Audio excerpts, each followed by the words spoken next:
સુરત મહાનગરપાલિકા અને શિક્ષણ વિભાગે બાળકોના ઉજ્જવળ ભવિષ્ય માટે એક પ્રશંસનીય અભિયાન છેડ્યું છે। સુરતમાં બાળકો શાળા કેમ છોડી રહ્યા છે તે જાણવા માટે તાજેતરમાં સર્વેમાં સામે આવ્યું છે કે બાળકોના ભણતર છૂટવા પાછળ મુખ્યત્વે 3 કારણો જવાબદાર છે: ગરીબી, સ્થળાંતર અને સામાજિક ગેરમાન્યતાઓ। આર્થિક સંકળામણને કારણે ઘણા વાલીઓ બાળકોને ભણાવવાને બદલે નાની ઉંમરે મજૂરી કામ પર લગાડી દે છે, તો વળી રોજગારી માટે વારંવાર શહેર બદલતા શ્રમિક પરિવારોના બાળકોનું ભણતર વચ્ચે જ અટકી જાય છે। ત્રીજું અને ચિંતાજનક કારણ દીકરીઓના શિક્ષણ પ્રત્યેની રૂઢિચુસ્ત વિચારધારા છે, જ્યાં હજુ પણ દીકરીઓને ભણાવવા બાબતે ઉદાસીનતા જોવા મળી છે। આ પરિસ્થિતિને ગંભીરતાથી લેતા મનપા કમિશનરે વાલીઓ સાથે સીધો સંવાદ સાધ્યો છે।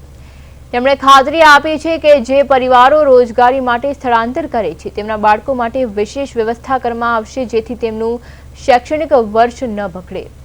આર્થિક તંગી અને સામાજિક માનસિકતા બદલવા માટે પણ તંત્ર દ્વારા કાઉન્સેલિંગ હાથ ધરવામાં આવશે। સુરત તંત્રની આ દોડધામ આગામી દિવસોમાં બાળકોને ફરીથી વર્ગખંડ સુધી પહોંચાડવામાં સફળ સાબિત થશે તેવી આશા સેવાઈ રહી છે।